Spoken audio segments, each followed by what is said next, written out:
Welcome to Gyanda Niketan YouTube channel. इस video में मैं आप सभी को बिहार बोर्ड क्लास 12th के इंग्लिश का प्रोज सेक्शन यानी गद्य खंड का चैप्टर 1 यानी इंडियन सिविलाइजेशन एंड कल्चर का पूरा चैप्टर एक्सप्लेनेशन करके बताऊंगा समरी के थ्रू।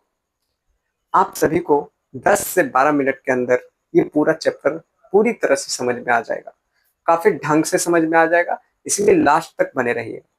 ठीक है, तो चलिए स्टार्ट करते हैं क्लास को। सबसे पहले देखिए, किसी भी समरी को यदि आप लिखिए एग्जाम में तो सबसे पहले आपको क्या करना चाहिए, सबसे पहले आपको ऑथर का डिटेल लिखना चाहिए। सबसे पहले ऑथर का डिटेल लिखना चाहिए। और ये जो इंडियन सिविलाइजेशन एंड कल्चर के ऑथर हैं उनका नाम है महात्मा गांधी। ठीक है, महात्मा गांधी। ये क्लास 12 रेनबो पार्ट 2 जो बुक है आपका, रेनबो पार्ट 2, उस बुक का पहला चैप्टर है। ये प्रोज सेक्शन का है। किसका है? प्रोज सेक्शन यानी गद्य खंड का है। ठीक है, इसके राइटर कौन है? महात्मा गांधी। तो सबसे पहले ऑथर का डिटेल देख लेते हैं। ऑथर मतलब राइटर, राइटर का डिटेल देख लेते हैं।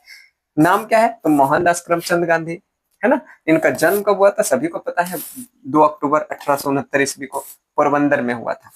इनके फादर का नाम क्या था? तो करमचंद गांधी। इनकी माता का नाम क्या था? पुतली बाई। और इनका डेथ कब हुआ था? तो 30 जनवरी 1948 ईस्वी को। कहाँ हुआ था? तो न्यू दिल्ली बिरला हाउस, यानी बिरला हाउस प्रार्थना स्थल के पास इनकी मतलब इन्हें गोली से मार दिया गया था। ठीक है, तो ये तो छोटा सा था ऑथर का डिटेल जो आप सभी को एग्जाम में इसी तरह से लिखना चाहिए। सबसे पहले ऑथर डिटेल लिख के आपको एकदम खूबसूरत से इसको सजा देना है। इधर भी आप मतलब कुछ अच्छा से इसको लिख सकते हैं ताकि देखने में मतलब फुल फोकस इस पर पड़े।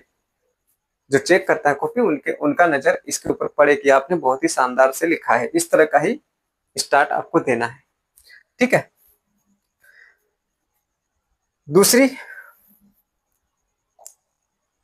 दूसरा जो हमारा स्लाइड है इसमें समरी लिखा हुआ है। इस चैप्टर का जो समरी होता है, समरी बोलने का मतलब हुआ सारांश। सारांश क्या होता है? सारांश होता है चैप्टर का निचोड़, यानी इस पूरे चैप्टर में मुख्य बातें क्या है। आखिर छोटे मतलब संक्षिप्त करके आपको पूरा कहानी समझाना है। पूरा कहानी को पढ़ना काफी मुश्किल होता है और कोई फायदा भी नहीं है, इसलिए ऐसा पढ़िए जिससे कि आपको पूरा कहानी भी समझ में आ जाए और एग्जाम में अच्छे से आप लिख लीजिए।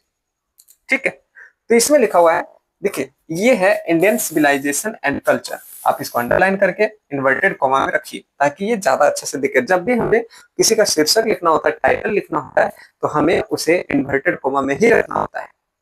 ठीक है, इंडियन सिविलाइजेशन एंड कल्चर यानी भारत के सभ्यता एवं संस्कृति। सिविलाइजेशन मतलब सभ्यता और कल्चर मतलब संस्कृति, यानी भारत का सभ्यता और संस्कृति। देखिए कोई बार हम बता देते पहले, इसमें क्या हुआ है कि गांधी जी अपने वर्ड के माध्यम से, अपने शब्दों के माध्यम से हम सभी को भारत का जो सभ्यता था, संस्कृति था, उन सभी चीजों के बारे में बताने का कोशिश किए हैं, है ना। तो यह क्या है? एक निबंध है। यह क्या है? निबंध है। Which is that present the idea of Mahatma Gandhi about the Indian civilisation and culture. यानी ये बोलता है कि इंडियन सिविलाइजेशन एंड कल्चर एक निबंध है जो गांधी जी के विचारों को प्रस्तुत करता है। किस चीज का विचार? तो भारत के संस्कृति और सभ्यता के बारे में उनका क्या विचार है उसी को प्रस्तुत करता है ये वाला चैप्टर। ठीक है, ही कंपेयर्स द इंडियन और the ancient civilisation with the western और मॉडर्न सिविलाइजेशन। देखिए इसमें क्या कह रहा है, ही कंपेयर्स, कंपेयर मतलब तुलना करना। वे तुलना करते हैं, ते हैं, क्यों? क्योंकि एस एच लगा हुआ है ना, सिंपल प्रेजेंट टेंस ताहती है। यानी वे कंपेयर करते हैं, तुलना करते हैं किसका? तो द इंडियन और द एंशिएंट सिविलाइजेशन। यानी गांधी जी का कहना है कि भारत की जो संस्कृति है वो सबसे पुरानी संस्कृति है। यानी भारत का जो संस्कृति है और जो प्राचीन संस्कृति है, उन इन दोनों संस्कृति की तुलना किससे करते हैं? तो वेस्टर्न यानी पश्चिमी और द मॉडर्न सिविलाइजेशन यानी पश्चिमी और आधुनिक सभ्यता से भारत के सभ्यता की तुलना करते हैं। इसमें यही कहा गया है। नेक्स्ट लिखा हुआ है कि ही सेज दैट, वे कहते हैं कि इंडियन सिविलाइजेशन डेवलप्स मोरालिटी। यानी गांधी जी कहते हैं कि भारत का जो सभ्यता है वो किस चीज को फैलाता है? डेवलप मतलब विकसित करता है। क्या विकसित करता है? मोरालिटी। मोरालिटी का मतलब होता है नैतिक। क्या होता है? नैतिक।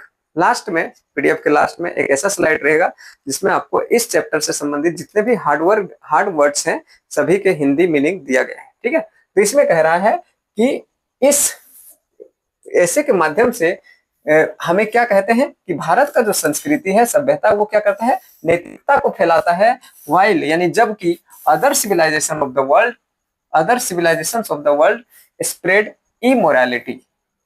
एक सेकंड, यहाँ पे एस नहीं होगा क्योंकि यहाँ पे एस लगा हुआ, ठीक है। तो यहाँ पे क्या कहते हैं गांधी जी, गांधी जी कहते हैं कि भारत का जो संस्कृति और सभ्यता है वो नैतिकता को सिखाता है, लेकिन दुनिया के बाकी जितने भी सभ्यता है ये सभी क्या करता है, ये सभी इमोरलिटी यानी अनैतिकता के बारे में बताता है। अगला क्वेश्चन, अगला लाइन है कि our civilization can teach the world. Gandhi ji कहते हैं कि हमारा जो सभ्यता है पूरी दुनिया को सिखा सकता है, समझा सकता है, पढ़ा सकता है। Therefore, इसलिए, therefore मतलब इसलिए, we don't need to copy the western civilization, इसलिए हमें जरूरत नहीं है कि हम पश्चिमी सभ्यता को फॉलो करें, क्योंकि हमारा सभ्यता खुद ही इतना डेवलप है कि हमें जरूरत ही नहीं पड़ेगा किसी की सभ्यता को कॉपी करने का। तो वही कहते हैं कि इंडियन सिविलाइजेशन मोरालिटी को फैलाता है और हमारा जो सभ्यता है वो पूरी दुनिया को सिखा सकता है, पढ़ा सकता है, समझा सकता है। इसलिए हमें कोई जरूरत नहीं है कि हमें अपने सभ्यता को छोड़कर किसी दूसरे को फॉलो करने की कोई जरूरत नहीं है, ठीक है। आगे देखिए, our ancestor advised us, ancestor मतलब होता है पूर्वज, फोर फादर, हमारे जो पूर्वज हैं वे हमें क्या एडवाइस देते हैं, क्या सलाह देते हैं, to maintain distance from the use of machinery. हमारे जो गांधी जी कहते हैं कि हमारे पूर्वज जो हैं वे हमें सलाह देते हैं कि हमें मशीनों के प्रयोग से दूर रहना चाहिए, मशीनों का प्रयोग कम करना चाहिए, ज्यादा नहीं करना चाहिए। क्यों नहीं करना चाहिए, तो देखिए, because it can paralyze our hands and feet. Gandhi ji कहते हैं कि हमारे पूर्वज बोलते हैं कि हमें मशीनों के प्रयोग से दूर रहना चाहिए, क्योंकि इसके प्रयोग से हमारे पैर और हाथों में क्या हो सकता है, पैरालाइज हो सकता है ना, लकवा मार सकता है। क्योंकि देखिए, ज्यादा मशीनों का प्रयोग करिएगा तो आपका हाथ पैर सब जाम हो जाएगा, और जब जाम हो जाएगा तो वही पैरालाइज हो गया, है कि नहीं।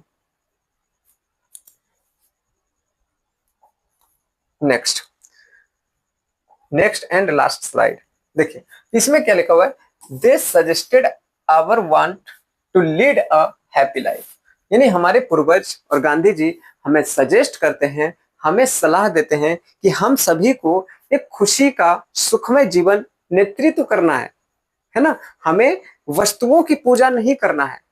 लेकिन क्या मॉडर्न सिविलाइजेशन में ऐसा हो सकता है, मॉडर्न सिविलाइजेशन में सबसे ज्यादा किसी का यूज होता है तो वो वस्तु ही है ना। ये आप जिसके पास आप पढ़ रहे हैं, जिस चीज के ऊपर पढ़ रहे हैं, जो कैमरा लगा हुआ है, जो माइक लगा हुआ है, जो फैन लगा हुआ है, जो भी कुछ भी लगा हुआ है, सब मॉडर्न इन्वेंशन ही है।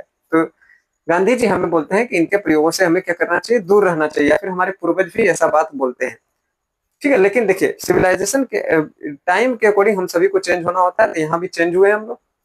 तो यहाँ पे लिखा हुआ है कि हम सभी को किस चीज पे ज्यादा ध्यान देना चाहिए, तो ऐसे लाइफ को नेतृत्व करना चाहिए जो क्या हो, सुखी से भरा हुआ, खुशी से भरा हुआ।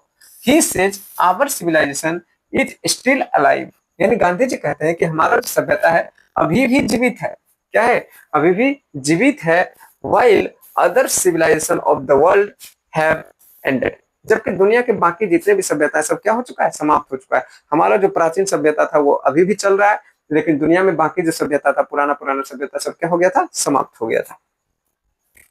Therefore, इसलिए इन गांधी जी वर्ड, यानी गांधी जी के शब्दों में, if we want our country to rise and shine, मतलब गांधी जी के शब्दों में ये कहा जा रहा है, यदि आप चाहते हैं, यदि हम चाहते हैं कि हमारा देश आगे बढ़े, है ना, आगे बढ़े, नाम कमाए, अच्छा देश बने, then we should always value the glory and dignity of our civilization and culture।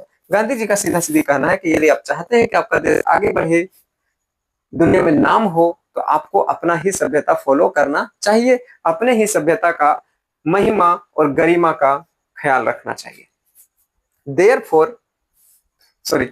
There is no match for it in this world, यानी इस दुनिया में इस सभ्यता का कोई कपल, कोई पेयर, कोई जोड़ा नहीं है। हमारा ही सभ्यता क्या है, बेस्टम बेस्ट है, इससे अच्छा कोई सभ्यता है ही नहीं, ये गांधी जी के शब्दों में कहा गया है। तो आई होप कि आप लोगों को ये समझ में आ गया होगा। एक चीज और ध्यान रखना है, एक चीज का और ध्यान रखना है कि लास्ट में आपको थोड़ा सा अपने मन से कुछ जोड़ना चाहिए। क्या जोड़िएगा, तो दिखाते हैं आपको। तो आप सभी को यहाँ पैराग्राफ चेंज करना है और लिखना, so we can say, so we can say मतलब इसलिए हम कह सकते हैं दिस ऐसे इज, दिस ऐसे इज वेरी, दिस ऐसे इज वेरी इंटरेस्टिंग। यानी कुछ भी आपको लिखना है, कुछ भी आपको लिखना है, अंत दे सके, एंड सही देना है, लास्ट आपको सही देना है। उसके लिए हर ऐसे में आपको ये लिखने की जरूरत पड़ेगी। अब देखिए आप सभी के सामने हम कुछ वर्ड ला कर देते हैं जो आप लोग याद कर लीजिएगा। ये सब वर्ड याद कर लीजिएगा। ये सभी इस चैप्टर में जितने भी महत्वपूर्ण शब्द हैं, जितने भी हार्ड वर्ड है, टफ वर्ड है, उसी का इंग्लिश और हिंदी किया गया है। ठीक है, तो आई होप कि आपको ये कहानी बहुत ही अच्छे से समझ में आ गया होगा। इसका एक और पार्ट आएगा जिसमें इस चैप्टर से संबंधित जितने भी प्रश्न उत्तर बनेंगे सभी लेके आएंगे। ठीक है, मिलते हैं नेक्स्ट वीडियो में। यदि ये वीडियो पसंद आए तो आप लोग इस वीडियो को लाइक कीजिए, एक अच्छा सा कमेंट कीजिए और ज्यादा से ज्यादा शेयर कीजिए। ठीक है, यदि चैनल पर नए हैं तो सब्सक्राइब कर दीजिए। मिलते हैं नेक्स्ट वीडियो में, तब तक के लिए बाय बाय।